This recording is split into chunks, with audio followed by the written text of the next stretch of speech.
దానియేలు గ్రంథం 7వ అధ్యాయం. బబులోను రాజగు బెల్షాజరు యొక్క పరిపాలనలో మొదటి సంవత్సరమున దానియేలునకు దర్శనములు కలిగెను. అతడు తన పడక మీద పరుండి ఒక కల కని ఆ కల సంగతిని సంక్షేపముగా వివరించి వ్రాసెను. దానియేలు వివరించి చెప్పినదేమనగా, రాత్రియందు దర్శనములు కలిగినప్పుడు నేను తేరి చూచుచుండగా ఆకాశపు నలుదిక్కుల నుండి సముద్రము మీద గాలి విసరుట నాకు కనబడెను.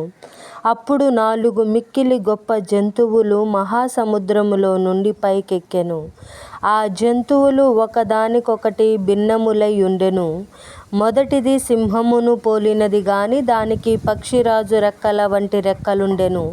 నేను చూచుచుండగా దాని రెక్కలు తీయబడినవి గనుక మనుషుని వలె అది పాదములు పెట్టుకొని నేలపైన నిలవబడెను మరియు మానవ మనస్సు వంటి మనస్సు దానికి ఇయ్యబడెను. రెండవ జంతువు ఎలుగుబంటిని పోలినది. అది ఒక పార్శ్వము మీద పండుకొని తన నోట పండ్ల మధ్య 3 ప్రక్కటెముకలను పట్టుకొనినది. కొందరు లెమ్ము, విస్తారముగా మాంసము భక్షించుము అని దానితో చెప్పిరి. అటు పిమ్మట చిరుతపులిని పోలిన మరి ఒక జంతువును చూచితిని. దాని వీపున పక్షి రెక్కల వంటి 4 రెక్కలుండెను. దానికి 4 తలలుండెను. దానికి ఆధిపత్యం ఇయ్యబడెను. పిమ్మట రాత్రియందు నాకు దర్శనములు కలిగినప్పుడు నేను చూచుచుండగా ఘోరమును భయంకరమునగు 4వ జంతువు ఒకటి కనబడెను.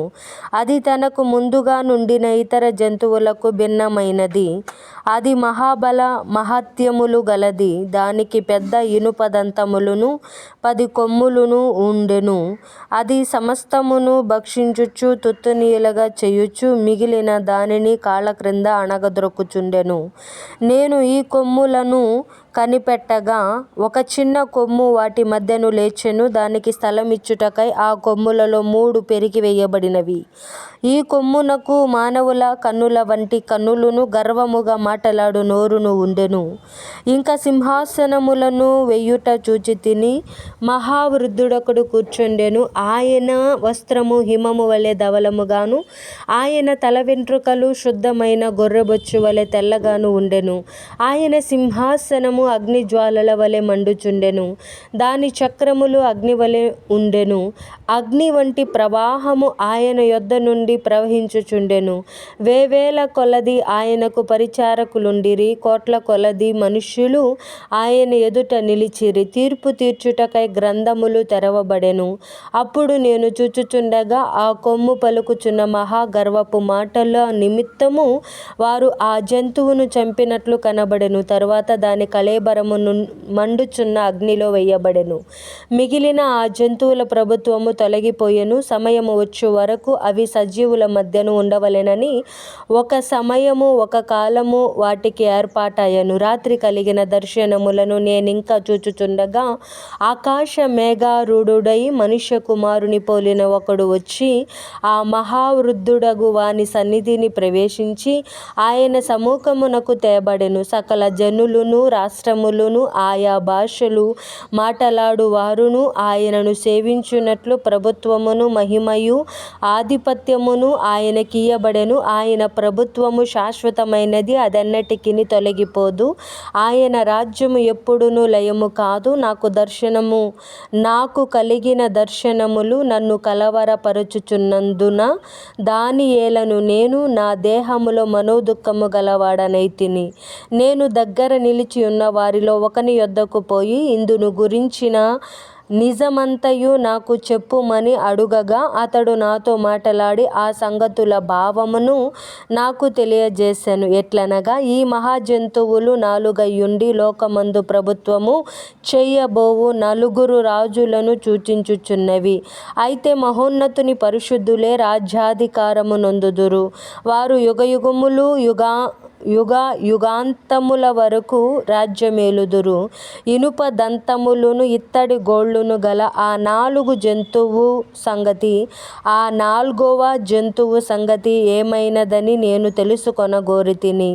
అది ఎన్నటికిని భిన్నమును అది అన్నిటికిని భిన్నమును మిగుల భయంకరమునై సమస్తమును పగలగొట్టుచు మృంగుచు మిగిలిన దానిని కాళ్ళ క్రింద అనగద్రొక్కుచుండెను. మరియు దాని తలపైన నున్న 10 కొమ్ముల సంగతియు వాటి మధ్య నుండి పెరిగి 3 కొమ్ములను కొట్టివేసి కన్నులను గర్వముగా మాటలాడు నోరును గల ఆ వేరగు కొమ్ము సంగతియు అనగా దాని కడమ కొమ్ముల కంటే బలము కలిగిన ఆ కొమ్ము సంగతియు విచారించి తిని, ఈ కొమ్ము పరిశుద్ధులతో యుద్ధము చేయుచు వారిని గెలుచునదాయను. ఆ మహావృద్ధుడు వచ్చి మహోన్నతుని పరిశుద్ధుల విషయములో తీర్పు తీర్చు వరకు అలాగు జరుగును గాని సమయము వచ్చినప్పుడు ఆ పరిశుద్ధులు రాజ్యము నేలుదురను సంగతి నేను గ్రహించి తిని, నేను అడిగిన దానికి ఆ పరిచారకుడు ఇలాగున చెప్పెను. ఆ 4వ జంతువు లోకములో తక్కిన ఆ 3 రాజ్యములకు భిన్నమగు 4వ రాజ్యమును సూచించుచున్నది. అది సమస్తమును అనగదొరకుచు పగులగొట్టుచు లోకమంతయు భక్షించును. అది 10 కొమ్ములు ఆ రాజ్యము నుండి పుట్టబోవు 10 మంది రాజులను సూచించుచున్నవి. కడపట ముందుగా ఉన్న రాజులకు భిన్నమగు మరి ఒక రాజు పుట్టి ఆ 3 రాజులను పడద్రోయును. ఆ రాజు మహోన్నతునికి విరోధముగా మాటలాడుచు మహోన్నతుని భక్తులను నలగగొట్టును. అతడు పండుగ కాలములను న్యాయ పద్ధతులను నివారణ చేయబూనుకొనును. వారు ఒక కాలములు అర్ధకాలము అతని వశమున నుంచబడుదురు. అతని అధికారము నశింపజేయుటకును నిర్మూలము చేయుటకును తీర్పు విధింపబడెను గనుక అది కొట్టివేయబడును. ఆకాశమంతటి క్రిందనున్న రాజ్యమును అధికారమును రాజ్య మహత్యమును మహోన్నతుని పరిశుద్ధులకు చెందును. ఆయన రాజ్యము నిత్యము నిలుచును. అధికారులందరూ దానికి దాసులై విధేయులగుదురు. ఇంతలో సంగతి సమాప్తమాయెను అని చెప్పెను. దానియేలను నేను విని మనసు నందు అధికమైన కలత గలవాడనైతిని. అందుచేత నా ముఖము వికారమాయెను. అయితే ఆ సంగతి నా మనసులో నుంచుకొంటిని.